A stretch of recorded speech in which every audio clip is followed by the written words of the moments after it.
So, first, let me say good afternoon to everyone. We thank you for joining us today.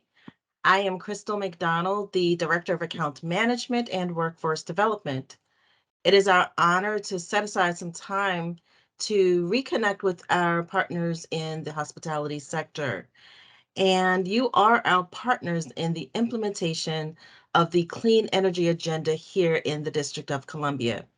We, along with another one of our partners, the Building Innovation Hub, we're happy to bring you content that informs and hopefully inspires you to continue your efforts to enhance building performance and be a part of be a part of mitigating the impact of climate change, starting with our own city and in our own communities. We will also have a candid conversation about real world challenges and potential solutions shared among colleagues.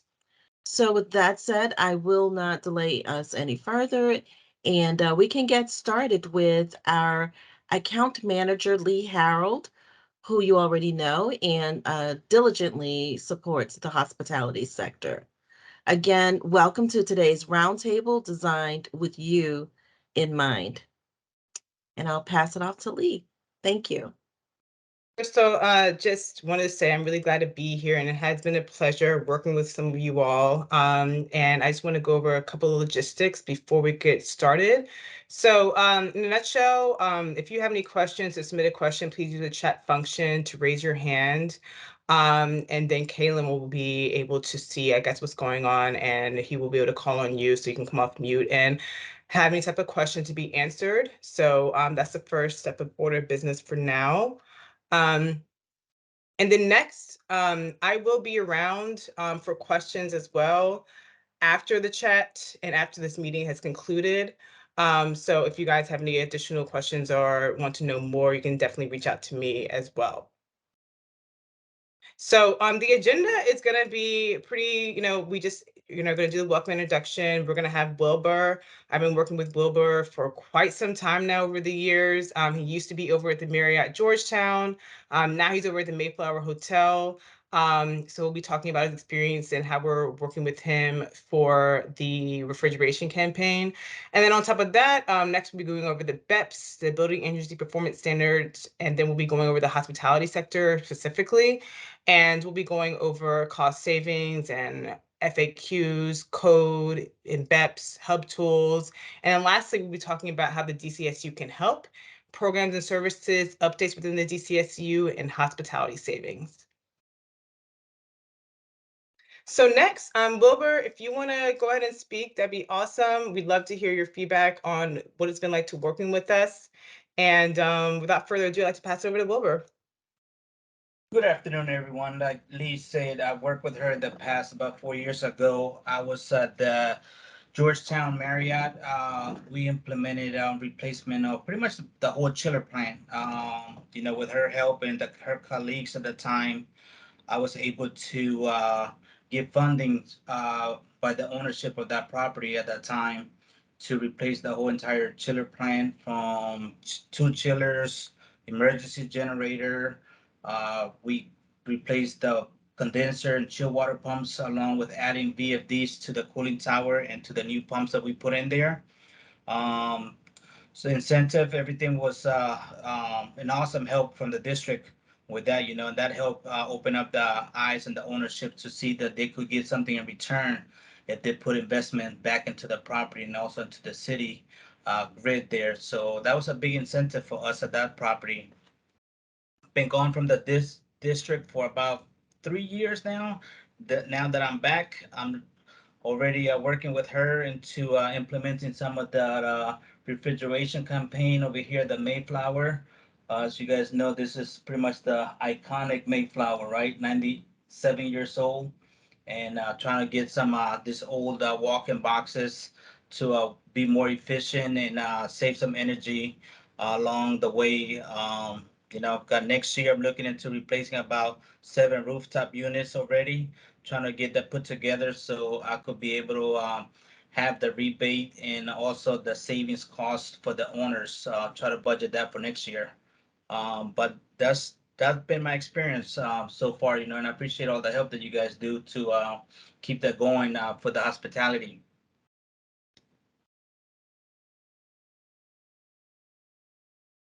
Thanks so much, Wilbur. It's been a pleasure working with you as well. Lisa. Thank you.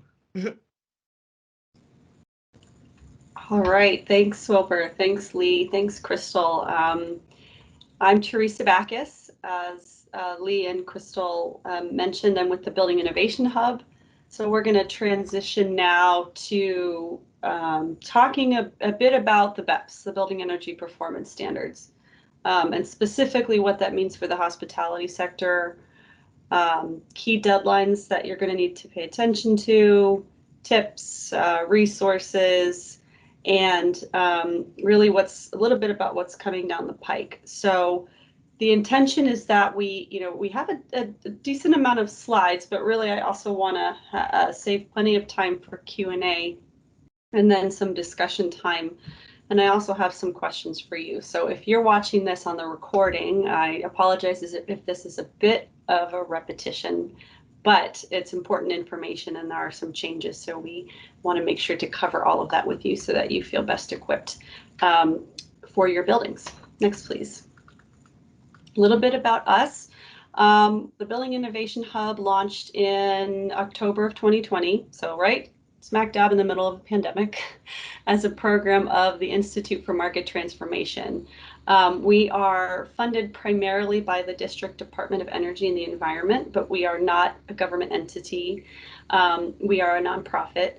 So we were originally stood up to support the entire buildings industry and everyone involved in a building's life cycle, understand the building energy performance standards, translate, all of the changes into terminology and resources that everyone in the building industry can understand, make peer-to-peer connections, point you to resources, really basically do everything to support the market that we can, while simultaneously, pushing on the other end of the spectrum, so to speak, energy efficiency and building performance in general, and making the business case for why energy efficiency and building performance we think is so great. So we have tools, a lot of events like this one to help you understand the BEPS and make improvements to your buildings, and really help you feel empowered and confident in the decisions you make as we work to improve and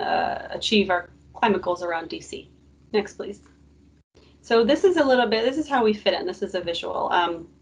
Crystal mentioned that the DCSEU and the Hub are partners. You can see on both ends of the slide here. Essentially, the Department of Energy and the Environment, as I said, funds the Hub, along with a lot of our members. We have a membership program. So all of the entities that you see on the screen here work very closely together to DOEE is on the regulatory side, obviously. DCRA is the Department of Consumer and Regulatory Affairs, responsible for reviewing building plans and issuing permits. And then we have the DC Green Bank, which is another partner in the effort to provide financing, I should say, for energy efficiency building improvements to really help support, and work towards improving energy efficiency. And the Hub is, exactly what it sounds like, a hub to sort of the hub for all of the information and resources that you might need. And DCSEU, I think, does a little bit of everything. So there's obviously funding and resources that you'll learn more about later, and some really great programs that are in place to support you throughout the entire process. Next, please. So with that, let's get into the nitty-gritty of BEPS. Sorry, did anybody have a question? Okay, I think that just might be a little bit of background noise from someone. Next, please. So DC's goals. We have heard some confusion in the general market and the buildings market across all sectors about the different layers to what's happening in DC related to building regulations. So I want to break it all down. The Clean Energy DC plan was adopted in the summer of 2018. That's DC's overarching climate and energy plan. And that's what really sets the roadmap to achieve all of these specific environmental goals and targets that the Sustainable DC 2032 initiative created. As part of Clean Energy DC, I should say, the Omnibus Act was amended as well in 2018. So it existed for many years prior, but this amendment is the actionable legislation that makes implementing the Clean Energy DC possible. So, you know, the plan, both of these, the plan and the act, tackle topics like transportation, energy use, but we are obviously most focused on buildings and renewable energy, amongst other things. And the biggest goal, or one, I should say, of the biggest goals spelled out in Clean Energy DC is a 50% reduction in overall greenhouse gas emissions by 2032. And then net zero and climate resilient by 2050. So these are obviously very ambitious, but they are intentionally so. And these regulations, or, you know, the BEPS being one good example of an actionable component of this, is a way that we can all say that with what will eventually be data as concrete evidence that these individual actions we are taking are making a difference. And we will have a breakdown of how that has been done. So there, you can see here that buildings account for over 70% of the district's greenhouse gas emissions. And I think it's about 40% or so worldwide. So it's higher in urban centers. So really reducing the amount of energy use that we use in buildings is very critical to achieving these goals. And the BEPS, or the Building Energy Performance Standards, are that regulatory tool that the district is using to meet those green building and climate goals. Next, please. So that's all well and good. Obviously, it's important to be stewards of the environment, be concerned about the climate, reduce our carbon. And I think it's pretty clear that building energy efficiency, renewable energy, and resilience, et cetera, are important pieces to achieving those. But there are many benefits beyond reducing carbon and saving the planet. Efficient building performance, we think, just makes good business sense. So obviously, as you reduce energy and water use, you save money on utility bills. You're also able to realize many other operational efficiencies, like simpler building controls, automatic or faster or self-adjusting temperature and lighting, comfort controls. Occupant health and well-being and occupant comfort is also increased and greatly improved in a high-performing hospitality building. So we believe, and there's a lot of data to prove, that health and energy efficiency, or health and building performance, are very closely linked. They're often seen as opposing factors, but really we have seen over and over again that, for example, increased ventilation, as we are seeing a lot in the times of COVID, go hand in hand with energy efficiency. You just really need to think holistically and strategically as you can as you plan capital improvements and budgets. And, you know, really customers and building occupants, especially here in the DC market, are generally pretty sustainability savvy. So they've begun and expect now sustainable buildings and really better building performance. People want to be in a green building. And, you know, finally, improving your building's performance, just when it gets down to the nitty gritty, is going to help you future-proof as building regulations and standards continue to increase in stringency. And because we'll get into this later, but we expect the trajectory of stringency to only go up, not down. Next, please. And here are some additional benefits and impacts of efficient buildings. I won't read them all, but, you know, designing and retrofitting with efficiency in mind from early concept stages through occupancy takes advantage of all the different synergies, like synergies with green rating systems, DC code compliance and evolution of code, documentation requirements, and it really allows you to take advantage of things like rebates and financial incentives. So there are a lot of benefits beyond carbon reduction and helping the planet. Next, please. So what are the BEPS? Let's get into that specifically. I know you might be familiar with this, but there have been some recent changes, so I think it's important to set the context. To achieve DC's very ambitious climate goals, the BEPS, as we call them, we are currently in BEPS Cycle 1, and they will continue to evolve, as we'll see in a few minutes. So this is that regulatory tool that the district is using to help meet the goals. It sets the minimum threshold, or they set the minimum threshold for energy performance for existing buildings. And remember, once a building is built, so once a new building is occupied, it becomes an existing building. And these thresholds, or standards, as they're called, are based on and measured against the building's demonstrated energy performance, and that's as shown through benchmarking your energy data. In the district, large building owners, so buildings 50,000 square feet and up, have been benchmarking their energy and water use for nearly a decade or so. And then under BEPS, DC, the district aggregates all of that individual building performance information to establish a median level of performance. And that's what is the standard for buildings to meet. So if a building, you can see that dashed line, that's that median performance level. If buildings are performing better than the median, then owners are not required to take action. If a building is performing worse than the median, then a building is required to take action. So BEPS really sets the property types that need to comply and the metrics by which they need to be measured. Next, please.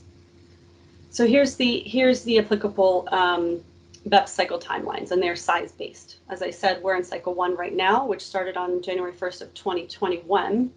And the timeframes are really based on private building size. So all DC-owned buildings 10,000 square feet and larger must also comply starting in cycle 1.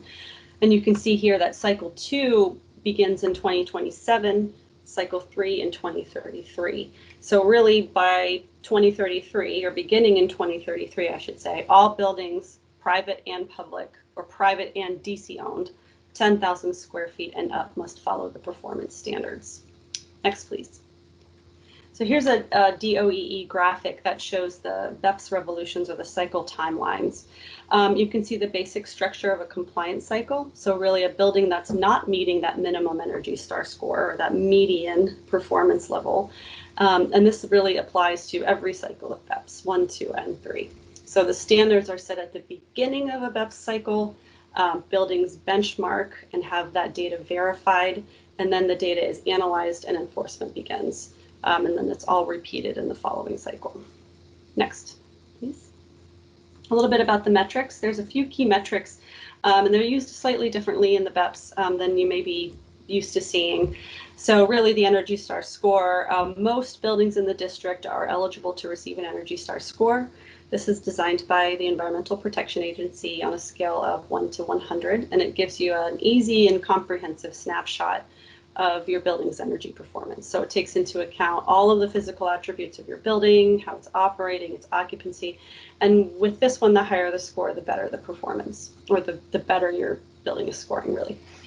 Second, the source EUI, or the source energy use intensity. This is a measure of the amount of energy that your building uses on site per square foot, plus the amount of fuel needed for your property. And then we also have site energy use intensity. So source and site energy. Site EUI is the measurement of the amount of energy your building uses per square foot. So these source EUI is used to determine your BEPS status at the beginning of the cycle, and site EUI is used to evaluate compliance. And there's more nuances to that, but bigger picture is that's how those terms are used differently, or these factors are used differently. Next, please. So with that understanding, let's look at the standards established for BEPS. These are final, these won't change. These are the median levels of performance that different building property types must meet. So you can see here that hotels in particular need to have an Energy Star score of 54 or higher to be considered as meeting the BEPS. If your building scores 54 or higher, there's no action you need to take under this cycle of BEPS. That means for cycle 1 at least, you are compliant. You do not need to enter a compliance cycle. That does not, however, guarantee that you're meeting cycles 2 or 3 yet. And we'll get into what that means a little bit later, but 54 is the number you need to know for hotels. And there is a full and detailed list of all of the different property types included in the final BEPS, or the final standards. So you can find that full list on DOEE's website. And you can also click at this link that I have at the bottom. It's a live link, so we'll be sure you get a copy of it to actually find out your particular building score and how you're performing relative to the BEPS. Next, please. So I think we've basically covered most of this, but how do you know if you meet the standard? So, if you are above that standard for your property type, you're meeting the BEPS. If you're below, you're not. And this score it's important to note that this is your energy, this is based on your benchmarking for 2019, for calendar year 2019, against the standard for your property type. Next, please. So here is how DOEE determines, or this is their process for determining compliance. and if a building will be required to enter a compliance cycle or not. So obviously the owner is benchmarking the building. DOEE establishes the standards for each compliance cycle, which has already happened, which we just discussed. And then there is the question, DOEE reviews all buildings and makes a determination if they are at or better than the standard. If yes, then like I said, there's nothing you need to do now, but there will be a reevaluation and reappraisal for the next BEPS cycle. If you do not meet the standard, you are entered into a compliance cycle. And next slide, we'll get into that compliance cycle. So this is what happens if you're entered into the compliance cycle. This is a snapshot. So we've just entered into the first BEPS cycle, as I said. So if you enter into the compliance cycle, you must improve the building's performance and also prove that performance via benchmarking again by January 1st, 2027. So an extra year was added to account for COVID. So you can see in red, they did bump that out by an extra year to allow for some extra time. And it's important to note here, like I said, that at the end of this cycle, the district is going to reevaluate everyone's aggregated building performance and will very likely raise that minimum, or that I should say that median level for the next cycle of BEPS. So this is why even if your building is performing well now, you're going to want to maintain or increase your performance over these next 5, 6, 7 years, 5 years or so, to ensure that you are still performing well when the next threshold is released. Next, please. So here are some, this is really important deadlines that I want you to be aware of. These are some upcoming deadlines. We are only a year away from the first major milestone. If your building is not currently meeting the BEPS, you should have already received a letter from the District Department of Energy and the Environment alerting you to that. And I believe you should have gotten it late summer last year, or August, September of 2021. And that means you will be required to enter into a compliance cycle. So by April 1st of next year, you need to choose which compliance pathway you would like to use for that compliance cycle. And we'll get into what those different options are in a minute. And then a year from then, or 2 years from now, is when a third-party benchmarking data verification requirement goes into place. So this is related to benchmarking, not BEPS, but obviously everything is very closely linked. So right now the district does not formally, I guess you could say formally verify the data that you submit, the benchmarking data that you submit through for Portfolio Manager, but they do spot checks. But going forward, beginning April 1st, 2024, you will be required to have all of that benchmarking data that you enter to be verified to ensure that it's accurate and that you're accurately reflecting your occupancy, your usage, your meters, your et cetera. Next, please. So here's what the general compliance process looks like. So the building will enter that compliance cycle if you're not currently meeting the BEPS. Then you select the pathway that you would like to use, and DOEE approves that selection. Then begins your actual pathway specific actions. So depending on which one you choose, that's when you begin to write your plan for what you're going to do, or the changes you're going to make to your building, et cetera. And you begin to monitor your data and your building performance. Some pathways have interim milestones that you need to meet.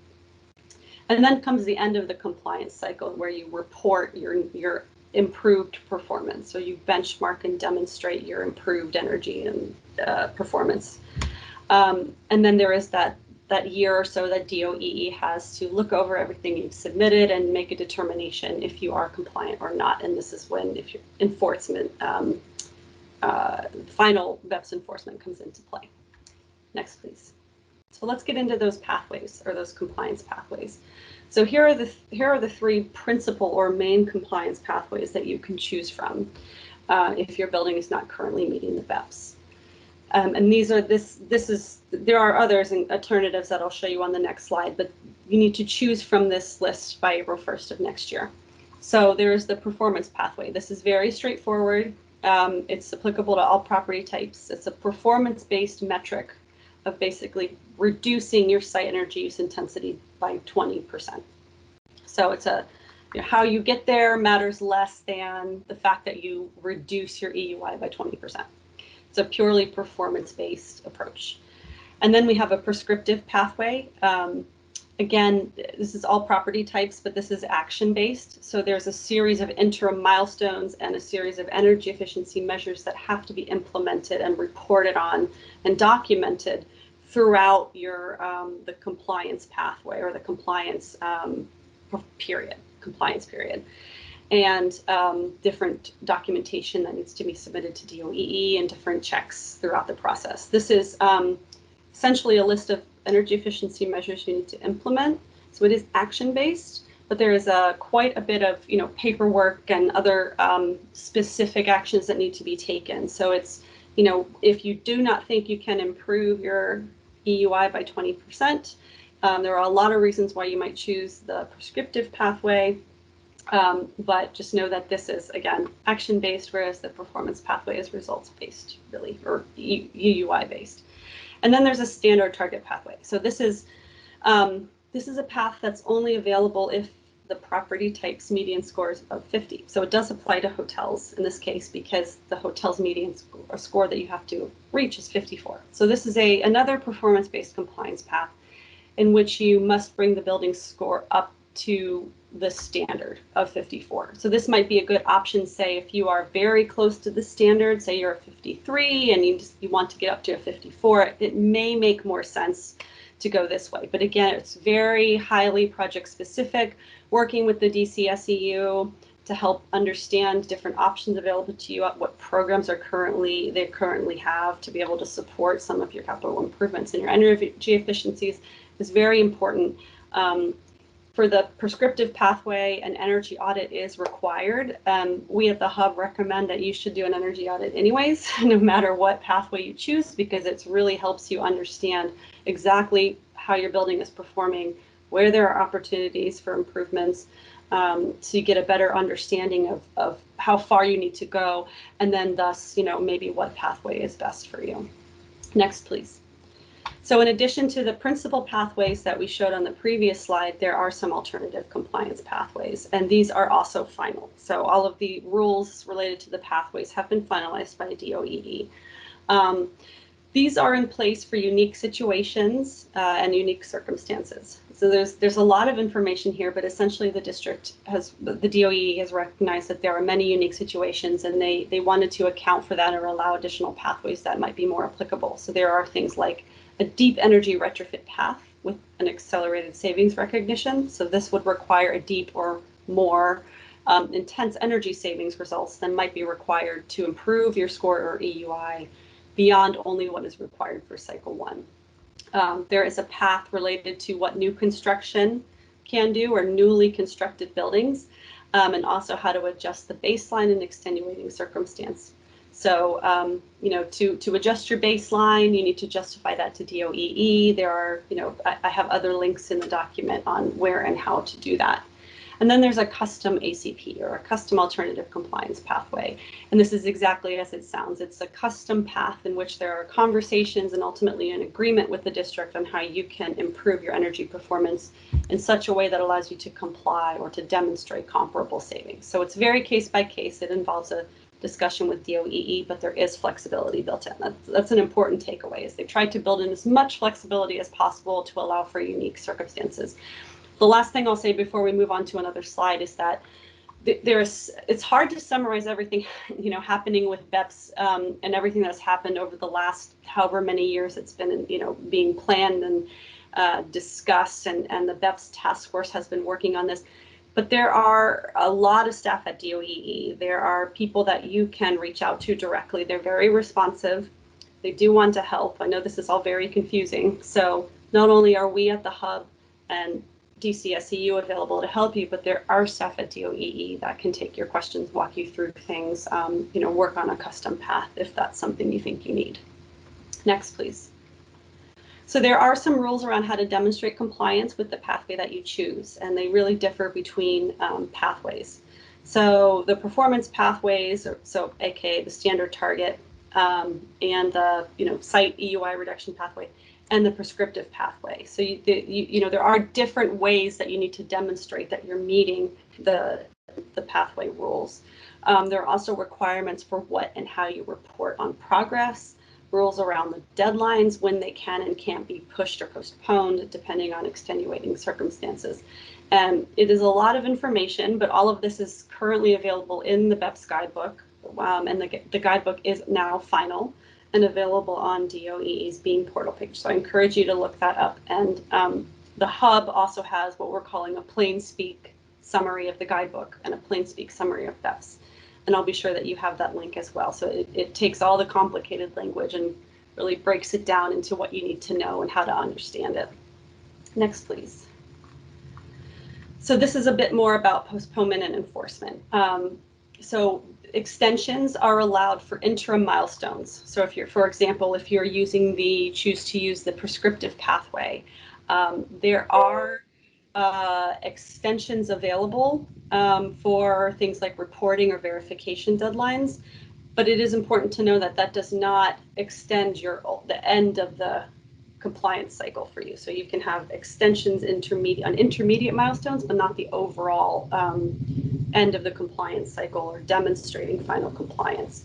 However, there is an opportunity or delays relative to the duration of the compliance cycle. Owners can request a delay of up to 3 years, and this is except for multifamily affordable housing, which is not applicable for this conversation, but they can request a longer delay. And there are special circumstances that qualify for a delay. They are spelled out by DOEE. Things like financial distress, change of ownership, change in property type, a lot of different circumstances, but again, must be through a conversation with DOEE and specifically approved by them. So enforcement, this is a question we get a lot too. Like what are the final fines? What is this final? And yes, the answer is yes, this is also final. So there are civil infractions and there are penalties.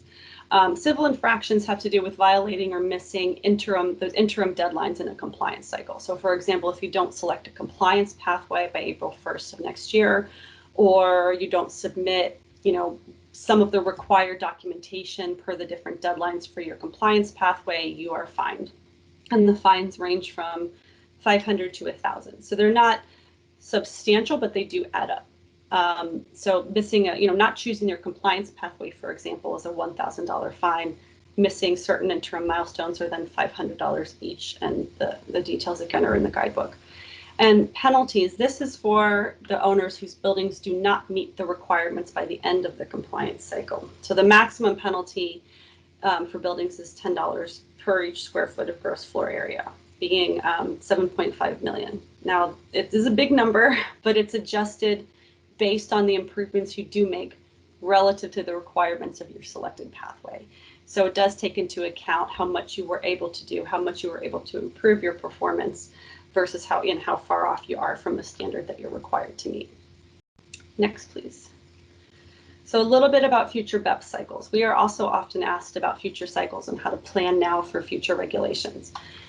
And no one knows what the future median Energy Star scores or EUIs will be, but we can say with some amount of certainty that we know they will only get more stringent. So as all buildings improve performance, that median score is also going to increase and the median EUI will decrease. And both of those things mean it's going to get harder. So it's important to think now about how to improve your performance, ideally beyond the minimum required for BEPS Cycle 1. Revisiting and aligning and looking at how your capital improvement schedule and cycles overlay with the timing of future BEPS cycles, really making sure your benchmarking is accurate each year, staying in the loop on changes by subscribing to DCSEU Hub DOEE updates is going to help keep you abreast of what's changing. Certainly reach out to the Hub DOEE lead and Lee at DCSU to discuss more. And one thing I wanted to say about codes here is that building codes will also continue to evolve. So, they're only going to get more stringent, but it is important to note that newer buildings that are built to current code, may not necessarily automatically be compliant with BEPS. It's not a guarantee because the buildings built to code are really a snapshot in time, whereas BEPS takes into account a whole host of operational factors, occupancy, et cetera. So it's not a guarantee. And then a note for those of you working on capital improvements, projects and renovations, you'll need a DCRA permit for most any BEPS related work to the structure, to systems, et cetera. So it's important to think ahead, plan time into your schedule for permitting, know what needs to a permit and when. All permits need inspections. So as you know, as code continues to evolve, BEPS will also continue to evolve. So just keep both of those things in the back of your mind at all times.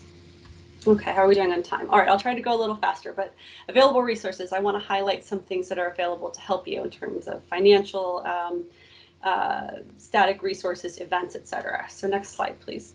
I alluded to this earlier, but you can check your building's current performance relative to BEPS. You can search by address and get a good set of detailed information on your performance, and it's all linked here. Next slide, please.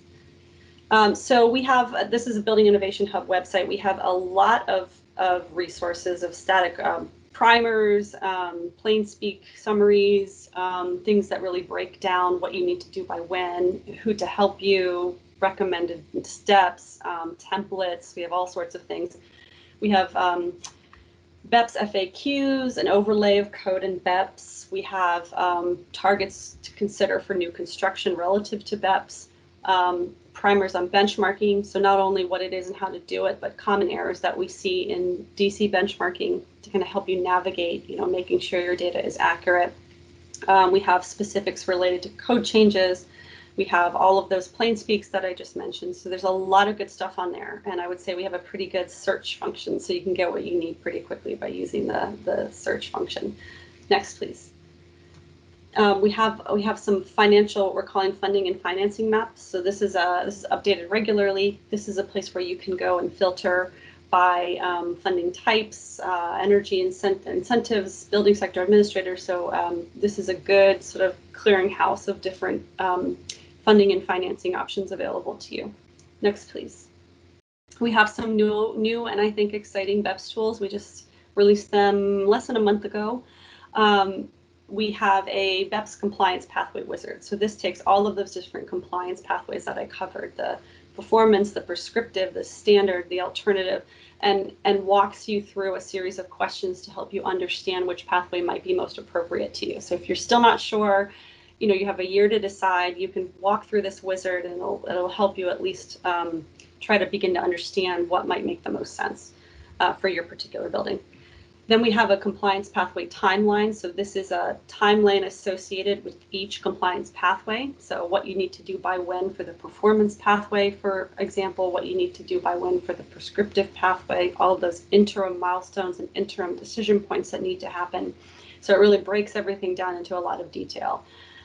We also have, it looks like the text got a little messed up here for some reason, but we have energy audit scopes of work as well. So we worked very closely with DOEE to write templates for scopes of work. We have one that is specific to the requirements that are outlined in the prescriptive pathway. If you remember, I said earlier that anyone using the prescriptive pathway must complete an energy audit. So we have requirements in those scopes of work that align very closely with what you need to do and submit for the prescriptive pathway.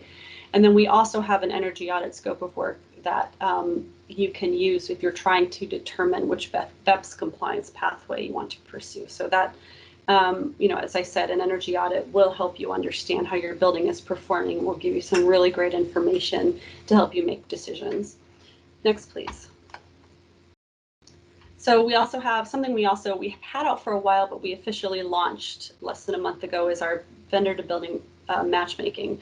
So this is an email clearinghouse or an email matchmaking system that connects local qualified service providers with building projects and vice versa. So if there's a building project and you need to find a service provider that has a specific set of qualifications, or you're looking to expand your pool of vendors, we are able to make just to match via email. So that is live, and you can check that out right now. We also have service procurement guides for how to write the right scopes of work beyond energy audits, how to identify qualifications that matter depending on what types of projects you're planning, and how to consider social equity throughout the entire procurement process and life cycle of the building. We have a number of high-road contracting templates and other resources that you can download for free. Next, please. And then, of course, here are the fast links to all of the DOEE direct from the regulator resources. So we have the main BEPS page and Beam portal. They have a great help center. They're very responsive. So we have links to how to send in a specific building question, as well as links to the BEPS task force and various existing presentations. Next, please. So that's basically it for my presentation. Here are some links. Again, sign up for a newsletter so you can be kept up to date with everything that's happening. And if there's anything in particular that you need that you don't have in terms of a resource or a question, please reach out. That's what we're here for, is to help you understand all of this. And with that, I think if there are any questions or anyone, Crystal, Lee, Patty, anybody on the DCSEU team that has any further questions or would like me to bring anything up, speak to anything, please feel free. Oh, Wilbur, hi. I see you have your hand up. I have a good question regarding historic buildings in the city. Do they fall in any particular range with the regulations and stuff like that? Sorry, I was on mute. There are special allowances or considerations for historic properties that DOE has built into the BEPS. So the details are listed out in the guidebook, but they have recognized that historic buildings, face particular challenges. So I will send you the exact language. Let me make a note for myself and send you the historic rules, historic property rules, but basically they're still held to the same Energy Star standard or the same median standard, but there are different allowances for historic properties. Okay, thank you. I appreciate that. Mm-hmm.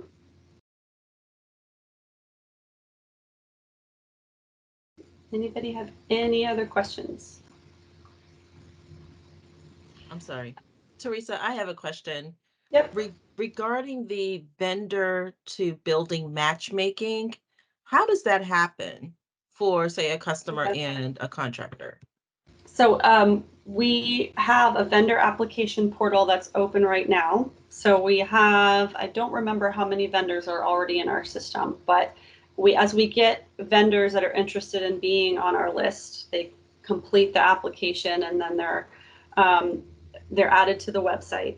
And then when a building project comes along, so if an owner, a building owner has a specific project that they would like to advertise, they submit that through our website, and then we will email all of the vendors and let them know that there is this particular project opportunity. And then we will let the building owner or the decision maker of the project know that we've sent it to these particular vendors. And so there's an ability to directly connect with vendors, or we are also able to make those connections if anyone is interested in responding to an RFP or if an owner is interested in speaking to a specific vendor. So it's all via email, but you submit via the website.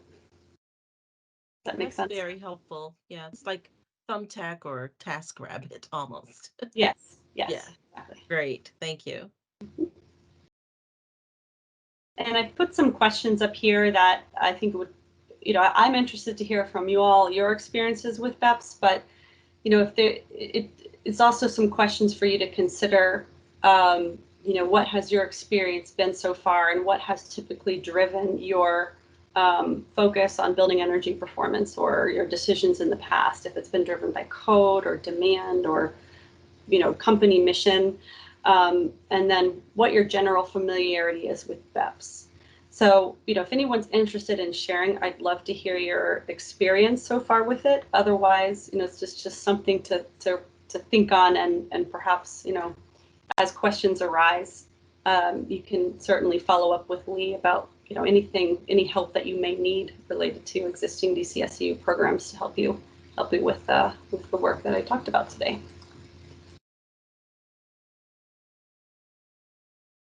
And that's it. Thank you. It looks like Carl has a question.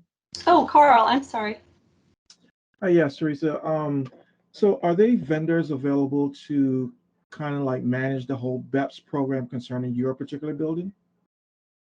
Yes, some of the vendors that have submitted so far do provide that service. So it's not just contractors in terms of, or subcontractors. We do have vendors that are energy service providers or consultants that can help you navigate, your timeline, your specific building's timelines. We've got all sorts of, when we say vendors, it's really energy service providers, consultants, contractors, subcontractors. I feel like I'm missing one, but basically anybody that you might need to help get you through the BEPS process. Thanks. I think Wilbur's hand is still up too. I'm good, thank you. I just didn't take it back down. Sorry. Okay, no problem. All right, thanks for your questions.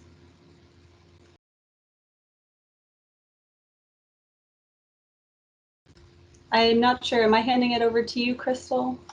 Actually, I'm going to ask Patty to come on. Okay, that's right. Great. Thanks, Teresa. Thank you. Yeah, thanks, Teresa. That's what I'm going to say. Yeah, thank you very much, Teresa. That was great. Hello, everyone. I am Patty Boyd. I am Director of Technology and Innovation here at the DC Sustainable Energy Utility. And I'm here to start the conversation on some of the offerings that we have from the DCSEU to help you move your projects along. And to give you a little bit of context of where we're coming from. I understand, Wilbur, that you've worked with us before. That's awesome. Some of the rules around what we do have changed to better get in line with the new legislation that Teresa mentioned.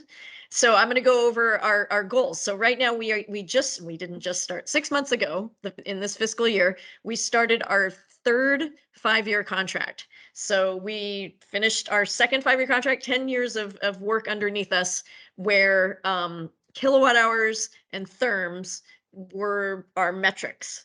And if you don't know, the DCSEU is a performance contract. So if the more savings we claim, there's a performance bonus associated with that. So we have to take that into consideration. So now our performance benchmarks have changed to get better in line with the legislation that was mentioned previously in moving towards more of a strategic electrification or decarbonization type way of grading us.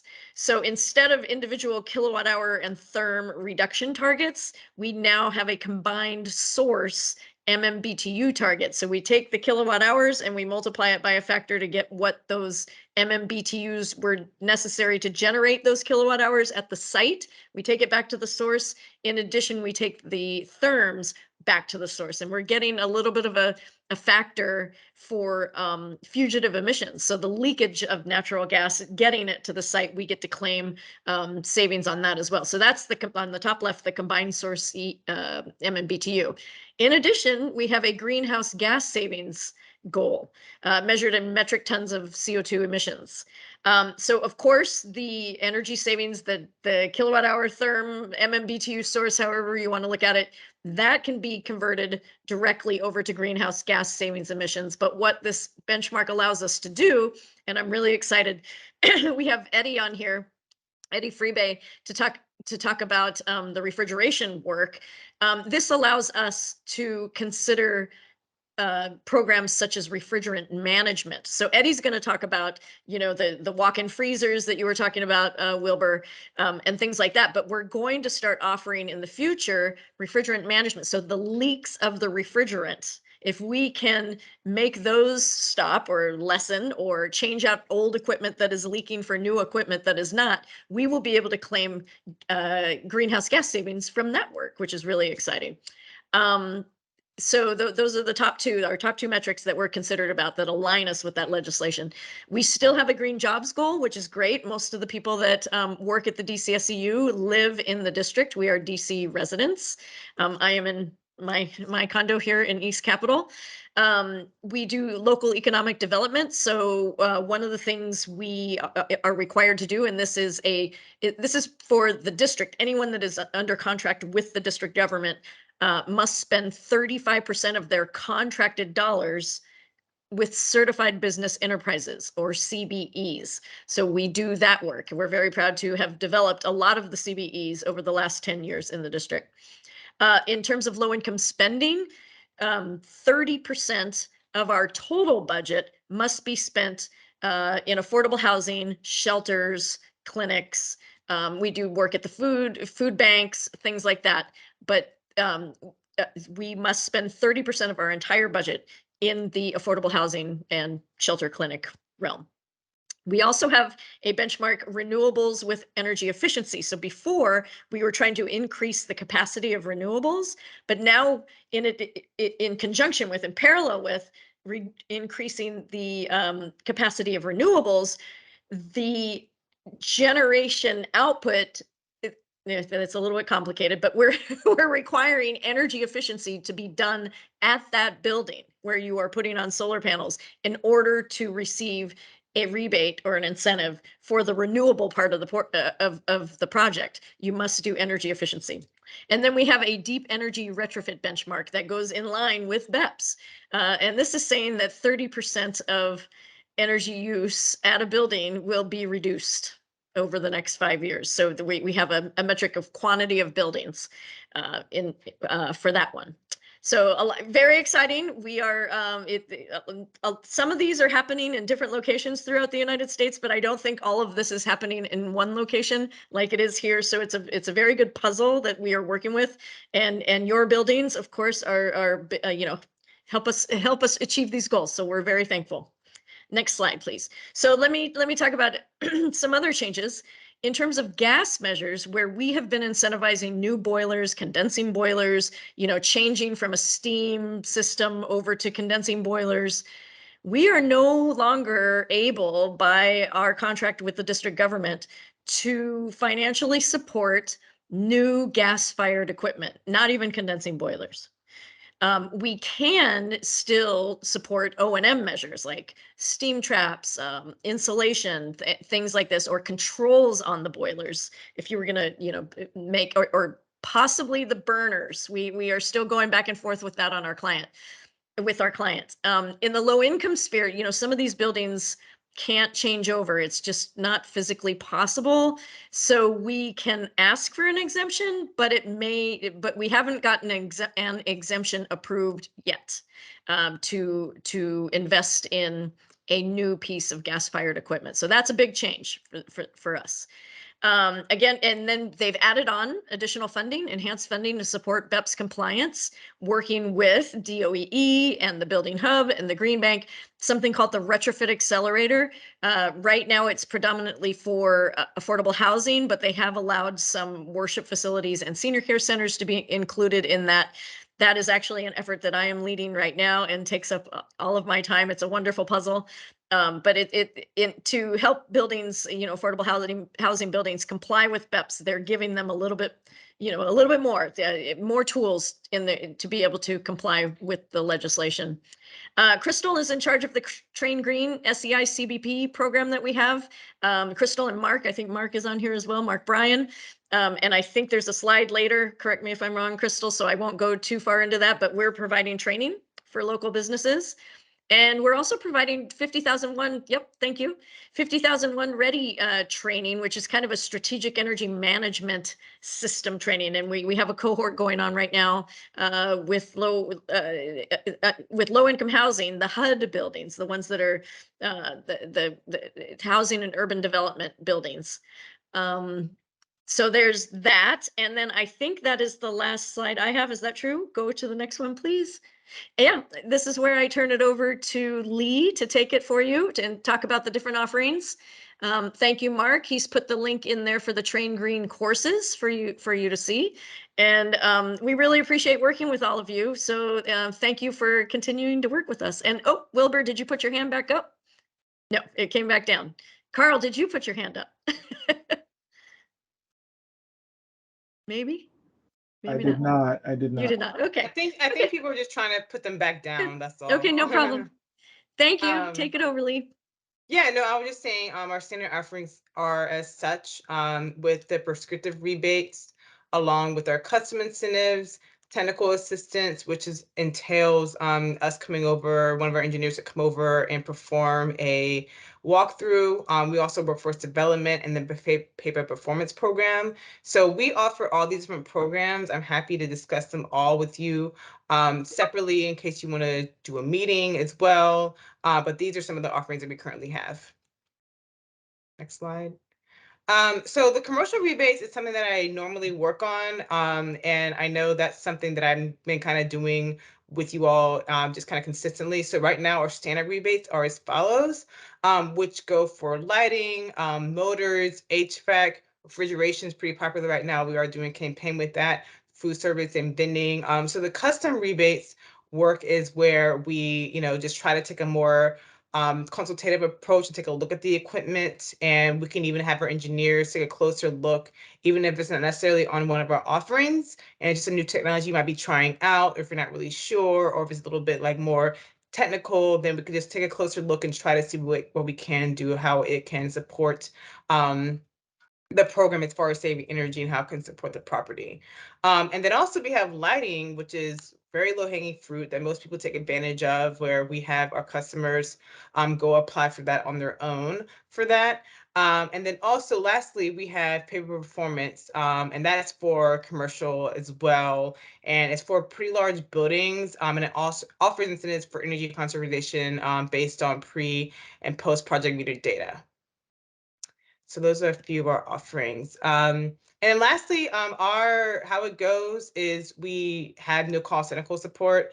And that's when we go through our walkthroughs. We have, one of our engineers come on site and we have one of our engineers do peer-to-peer information exchange. We find solutions. It's where they try to go through different quotes and look at the different baselines and different guidance on operations and maintenance. We might go back and forth via email to kind of figure out what the current equipment is that's currently existing and what you guys are trying to propose.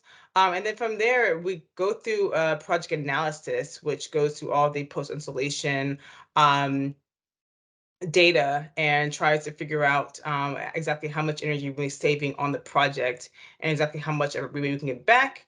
And then from there, we can decide exactly how much we can go as far as a rebate goes and trying to show the value on what the equipment would actually bring towards a property, and talk about maintenance costs. And then from there, we decide exactly how much rebate we can extend back along with how much of an impact it's going to have on the building itself. So that's our process. And then now I'm going to hand it over to Eddie, who's going to be talking about our hospitality savings. You're on mute, Eddie. Sorry about that. Thank you, Lee, for the introduction. Yeah, my name is Edward Freebay, and I'm an energy consultant here at the DCSEU.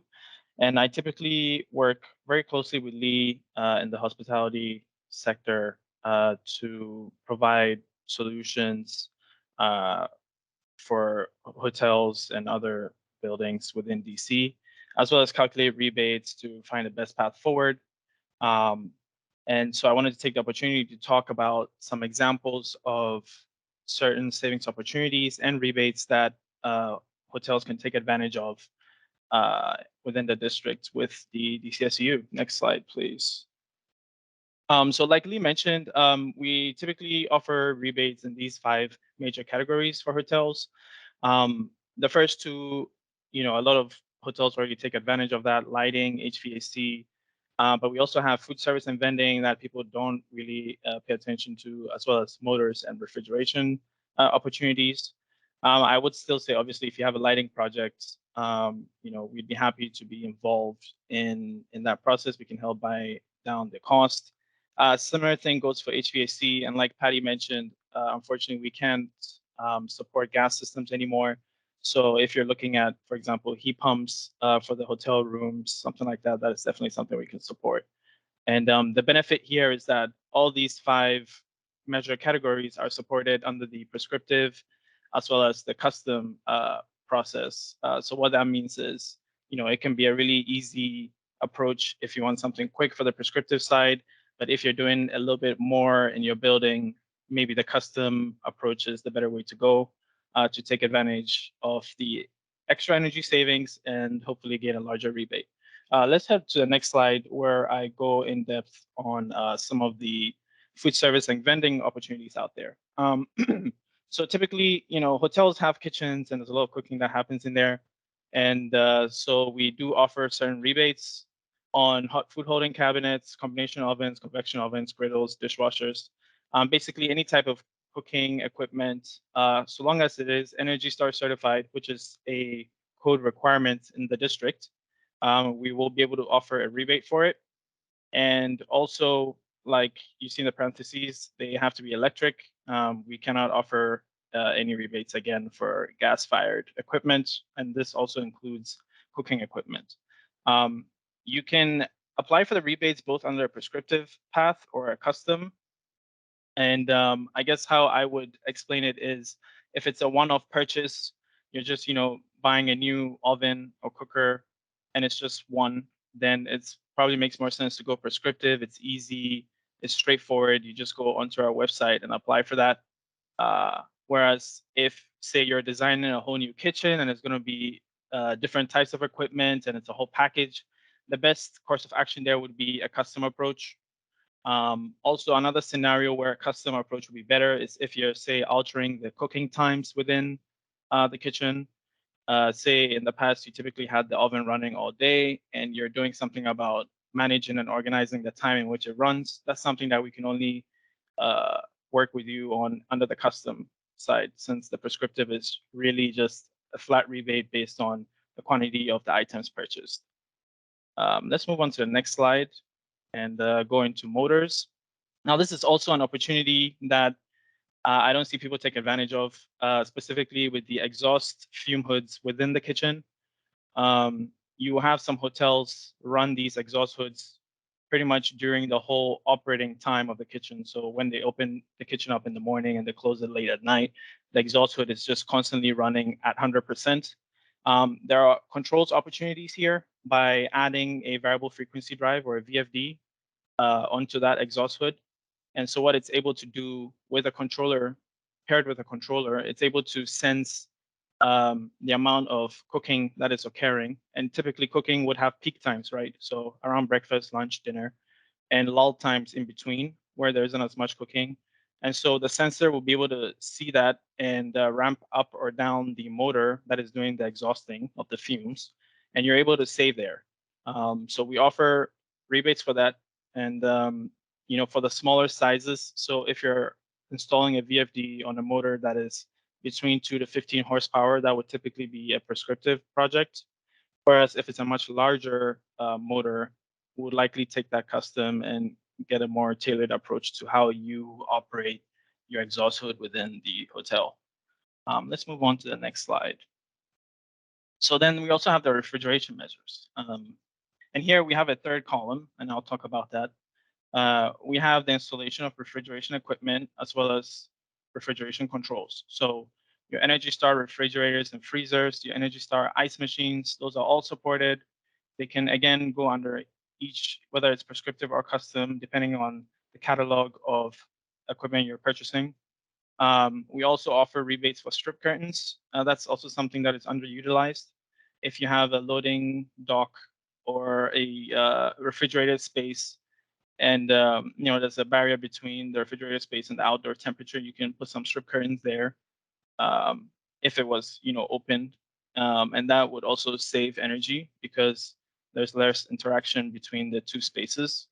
We also offer rebates for your walk-ins, and that's specifically under the high efficiency condensing units as well as the high efficiency evaporator fan motors.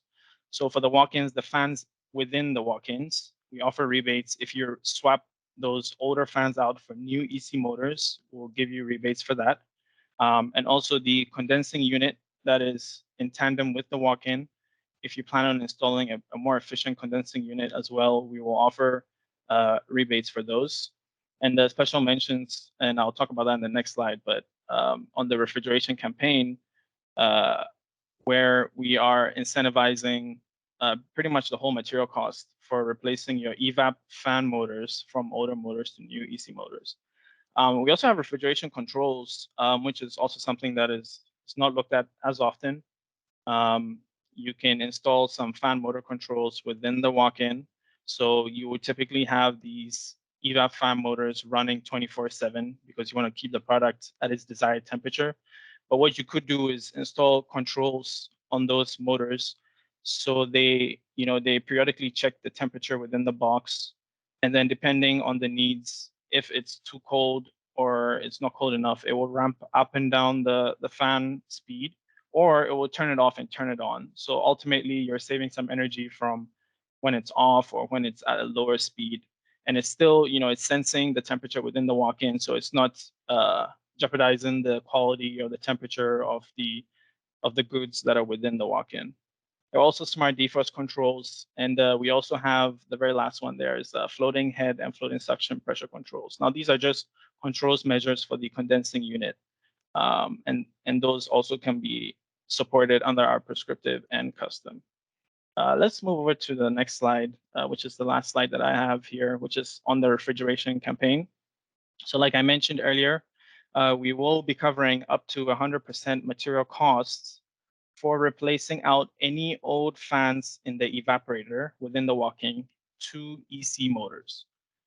So we've seen that some businesses in DC, not just hotels, grocery stores, convenience stores, they have these evap fans in the walk-ins.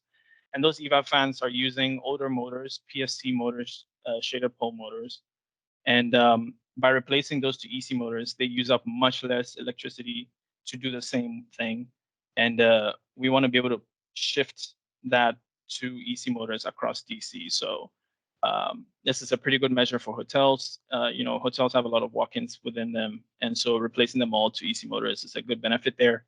And we want to cover up to 100%. Setting conditions may apply. I would advise you to reach out to Lee Harold to discuss that, and she'll probably loop me in, and we will have a discussion with you on what your existing conditions are within the building, within the walk-in, and whether you apply for this program.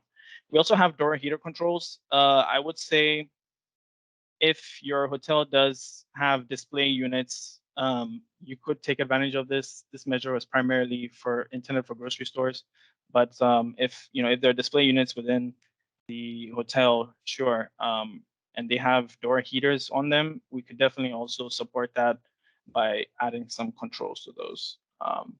So just be on the lookout if you have any of these, and if you're not sure, just reach out to Lee, and we'll set you up with myself or someone to come over on site to take a look, and we'll see if you qualify for either or both of these.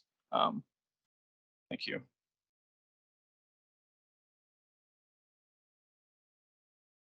Thanks a lot, Eddie. That was really helpful. And like I said, like Eddie said, we are definitely doing the refrigeration campaign, and we're doing it until the end of June. So we're still taking more projects for that as well. Great. Thank you, Eddie.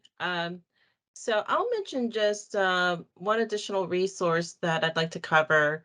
And this is our training program. It's called Train Green. It's the Sustainable Energy Infrastructure Capacity Building and Pipeline Program. We do have significant capacity needs in the district based on enabling policies like the BEPS, building energy codes, and energy benchmarking that Teresa discussed earlier. The purpose of this program is to provide training, credentialing, and certification to district certified business enterprises, the CBEs. Patty mentioned that in our review of the goals, and or CBE eligible firms. And I'd like to add district residents. And the training is offered at no cost to participants. The DCSEU launched this program in 2020 with the support of the DOEE and the Department of Small and Local Businesses Development for the contractor community to build capacity, meaning acquiring new or enhanced skills and knowledge around energy efficiency and renewable energy design, construction, inspection, and maintenance. This year, this is the third year of operating. This year, we're offering participants the ability to choose a specialization pathway that will enable them to reach an advanced level of knowledge. The 5 pathways with course offerings include energy efficiency, sustainability and health, building operations, HVAC, and renewables and solar. So we have basic, intermediate, and advanced courses in each of these pathways. You can register on our website, send folks to our website, or contact Lee if you have some questions about the program. So yes, Train Green, we've seen lots of success and have had great testimonials from participants who've completed courses through this program. Next slide. I'm going to hand it back over to Lee at this time. Thanks, Crystal. So yeah, if you want to get in touch with me, there's a link right here. You can always schedule a meeting with me. And then I always have in my signature the link to schedule a meeting with me as well. It's always open, it's always updated. And I usually get the notification the day of. So feel free to meet with me. We can talk about whatever type of project you have. I understand I've already had meetings with a couple of you guys anyway. So I am definitely here to talk more and to definitely be as a resource through this BEPS process. Next slide. And here's everyone else's contact information. Thank you, Crystal. Thank you, Patty. There's my information as well. These are all of our direct lines and emails. So if anybody wants to reach out to any of us, please feel free. And I thank everyone for joining. And special thanks to Wilbur. I know he just jumped off, but we've had a great relationship over the years, and we want to continue that also.